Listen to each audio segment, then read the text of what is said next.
बता दें कि बिहार में आजकल कुछ ऐसा हो रहा है जिसकी उम्मीद हम पहले कभी नहीं करते थे। केंद्रीय मंत्री चिराग पासवान आजकल तेजस्वी यादव और लालू प्रसाद यादव के परिवार पर कुछ ज्यादा ही मेहरबान दिखाई दे रहे हैं और आखिर अपने चुनाव को लेकर वो चुनाव लड़ेंगे या नहीं लड़ेंगे, इसके ऊपर भी चिराग पासवान ने एक बड़ा फैसला लिया है। नमस्कार, मैं हूं संजीव और आप देख रहे हैं आप तक न्यूज। अगर आप हमारे चैनल पर नए हैं तो चैनल को जरूर सब्सक्राइब कर लें। आपको बता दें कि केंद्रीय मंत्री चिराग पासवान ने लालू प्रसाद यादव और तेजस्वी यादव की प्रशंसा की है। उन्होंने कहा है कि उनके परिवार का राजद परिवार से गहरा रिश्ता रहा है, क्योंकि रामविलास पासवान और लालू प्रसाद यादव सहयोगी थे।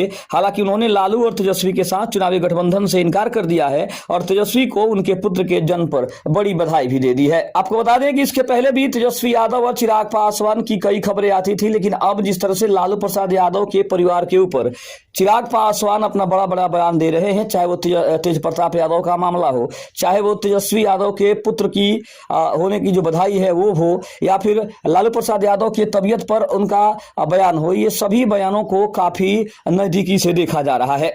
केंद्रीय खाद्य प्रसंस्करण मंत्री चिराग पासवान ने गुरुवार को राजद सुप्रीमो लालू प्रसाद यादव और प्रतिपक्ष के नेता तेजस्वी प्रसाद यादव की तारीफ की। चिराग ने कहा कि उस परिवार से हमारा रिश्ता बहुत पुराना है और मेरे पिता रामविलास पासवान और लालू प्रसाद यादव एक दूसरे के सबसे बड़े सहयोगी रहे हैं, एक दूसरे के समकक्ष रहे हैं। वे पत्रकारों से बातचीत के दौरान ये सारी बातें बता रहे थे।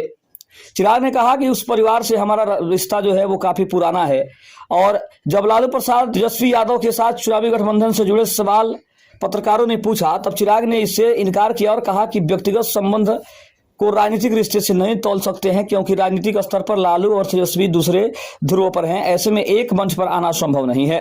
उन्होंने तेजस्वी यादव के पुत्र का जन्म पर उन्हें बधाई और शुभकामनाएं दी है, जिसके बाद कहा जा रहा है कि आखिर तेजस्वी यादव के परिवार की इतना चिंता चिराग पासवान को क्यों होने लगी है। दूसरी तरफ अगर हम बात करें, प्रधानमंत्री के बिहार दौरे का उद्देश्य भी चुनावी बनाते हुए महागठबंधन ने सवाल पूछा चिराग पासवान से कि उनके पिछले वादे और घोषणाओं पर कितना अमल हुआ।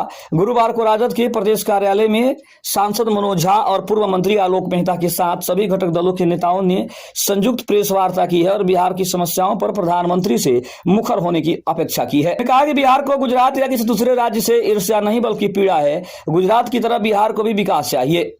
विशेष दर्जा के बिना यह संभव नहीं है। पटना विश्वविद्यालय को केंद्रीय विश्वविद्यालय का दर्जा मिलना ही चाहिए।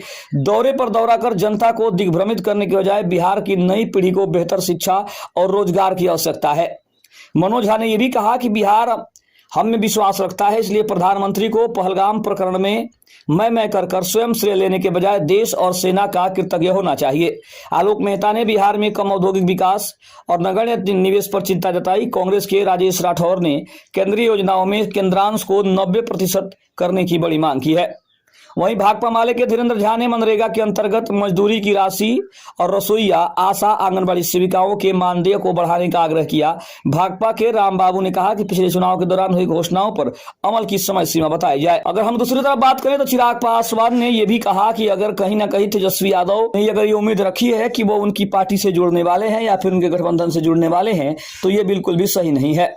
दूसरी तरफ चिराग पासवान ने बिहार विधानसभा चुनाव को लेकर सीटों के बंटवारे को लेकर भी तमाम तरह की चर्चा की है और उन्होंने कहा है कि सीटों का बंटवारा भी काफी जल्द किया जाएगा। इसके अलावा चुनाव की घोषणा भी बहुत ही जल्द होने वाली है।